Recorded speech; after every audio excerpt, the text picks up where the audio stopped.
semua, salam sejahtera Malaysia. Hai semua, salam sejahtera Malaysia. Hai semua, salam sejahtera Malaysia. Hai semua, salam sejahtera Malaysia.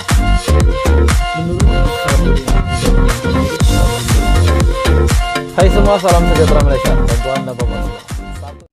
Halo semua, salam sejahtera Malaysia. Akhirnya, Hishamuddin Hussein membuat satu kenyataan yang tergempar, satu kenyataan yang mengejutkan. Setelah beberapa tempo ini, nama Hishamuddin Hussein yang tersenarai sebagai 10 ahli parlimen yang menandatangani akuan bersumpah menyokong Muhyiddin Yassin menjadi Perdana Menteri. Dan pada akhirnya, Hishamuddin Hussein hari ini telah membuat satu kenyataan di mana beliau bersedia untuk berlawan, bersaing dengan Presiden UMNO dan juga timbalan Presiden UMNO, yaitu Zahid Hamidi dan juga Tokmat ataupun Muhammad Hassan. Menurut Hishamuddin Hussein, saya sedia cabar jika dua jawatan utama dipertandingkan.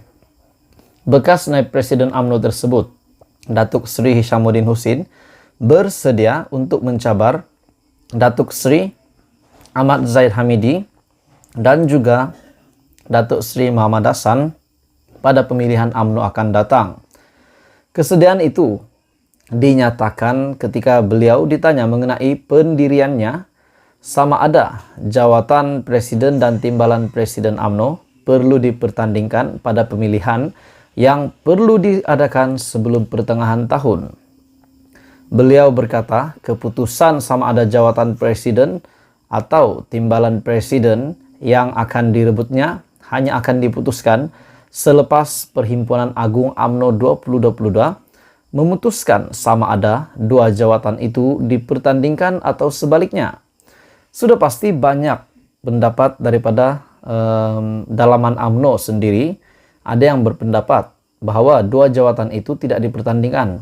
Namun ada juga berpendapat sekiranya tidak dipertandingkan, nanti itu menghalang sistem demokrasi di dalam UMNO pula.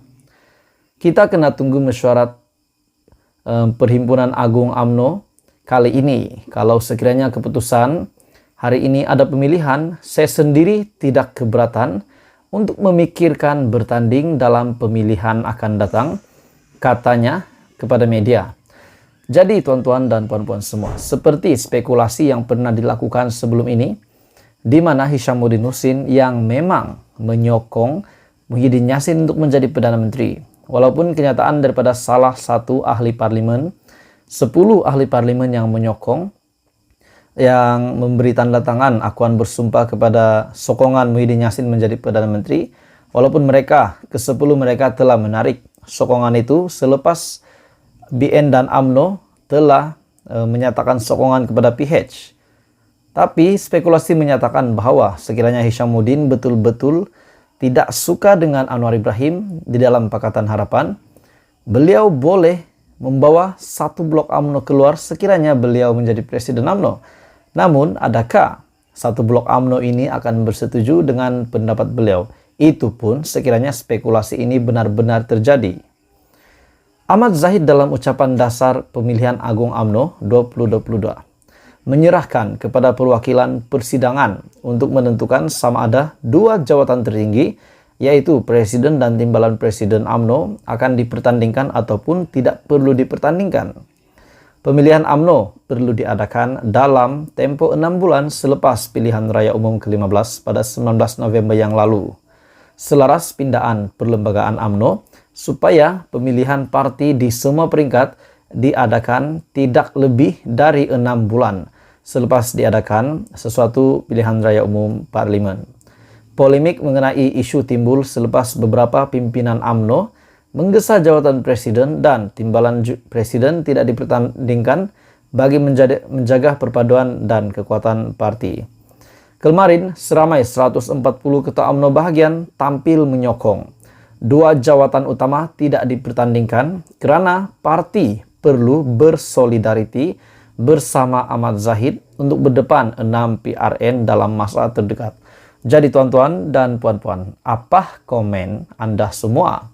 Adakah Zahid dan Tokmat perlu kekal di kursi sebagai presiden dan timbalan Presiden UMNO, ataupun mereka perlu diganti? Apa komen Anda? Teruskan bersama di dalam channel ini untuk perkembangan politik yang lain. Setelah pendedahan daripada Perdana Menteri sebagai Menteri Keuangan Malaysia hari ini merangkap Menteri Keuangan, setelah pendedahan Datuk Seri Anwar Ibrahim di mana terdapat kecurangan yang keterlaluan di dalam MOF, di dalam Kementerian Keuangan. Setelah beliau menjadi Menteri Keuangan, akhirnya pendedahan ini sangat mengejutkan di mana terdapat banyak kecurangan, keterlaluan. Sehingga kan kecurangan ataupun kecurigaan ini yang berlaku susah untuk dikesan bagaikan jarum, bagaikan kita mencari jarum di padang rumput yang luas. Kesusahannya seumpama begitu. Jadi satu cadangan untuk menyelesaikan perkara ini perlahan demi perlahan, yaitu menubuhkan jawatan kuasa khas untuk menyiasat kecurangan di Kementerian Keuangan. Persoalannya, kecurangan ini timbul dari mana dan dari bila dan dari siapa? Adakah semasa pimpinan Muhyiddin Yassin menjadi Perdana Menteri, semasa Perikatan Nasional menjadi kerajaan dahulu, di mana banyak spekulasi, ramai penganalisis politik berkata bahwa memang Muhyiddin telah seleweng dana semasa menjadi Perdana Menteri dahulu. Satu jawatan kuasa khas perlu ditubuhkan Perdana Menteri bertujuan untuk mengumpul dan mengkaji setiap kecurangan yang dianggap berlaku secara keterlaluan di Kementerian Keuangan sebelum Suruhanjaya Pencegahan Rasuah Malaysia SPRM masuk menyiasat. Akhirnya Presiden Pemerhati Rasuah Malaysia MCW Jais Abdul Karim berkata, ia kerana mengikut kenyataan Datuk Seri Anwar Ibrahim, skala salah laku di kementerian itu adalah terlalu banyak. Katanya dengan kekangan pegawai dan juga jumlah kes rasuah yang meningkat, ini menyukarkan SPRM menyemak dengan terperinci setiap perancangan, setiap peruntukan, perolehan, dan tender yang diluluskan MOF ataupun Kementerian Keuangan.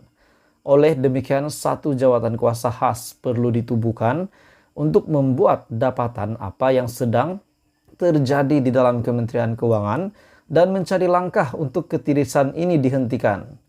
Untuk SPRM menyerbu keseluruhan MOF ataupun Kementerian Keuangan, ia sudah tentu amat sukar kerana kementerian ini besar dan tindakan sedemikian seperti mencari jarum di padang rumput sahaja. Tetapi sekiranya wujud jawatan kuasa khas itu, pegawai-pegawai kanan MOF sendiri boleh betulkan kesilapan yang sudah berlaku. Anwar juga dilaporkan berkata, beliau mengesan banyak kecurangan yang dianggapnya keterlaluan di Kementerian Keuangan.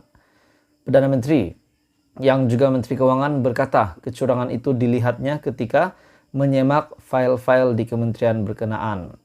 Mengulas lanjut, Jais juga berkata, penjawat awam di MOF perlu ambil peluang terhadap kenyataan Anwar dengan melaporkan salah laku yang diketahui dilakukan oleh rakan sekerja mereka. Inilah masa untuk hadir ke SPRM dan membuat laporan, kerana Anda pastinya tahu kegiatan yang dilakukan rakan sejawat Anda. Tidak perlu risau kerana setiap daripada Anda akan dilindungi mengikuti Aktah Pemberi Maklumat. SPRM mempunyai pegawai-pegawai mereka yang diletakkan di bahagian integriti dan pastinya mereka itu melaporkan kepada SPRM untuk disiasat sekiranya mengesan kecurangan seperti yang didakwa oleh Perdana Menteri. Jadi akhirnya, tubuh jawatan kuasa khas siasat kecurangan di Kementerian Keuangan adalah jalan yang terbaik. Jadi teruskan bersama di dalam channel ini untuk perkembangan politik yang lain.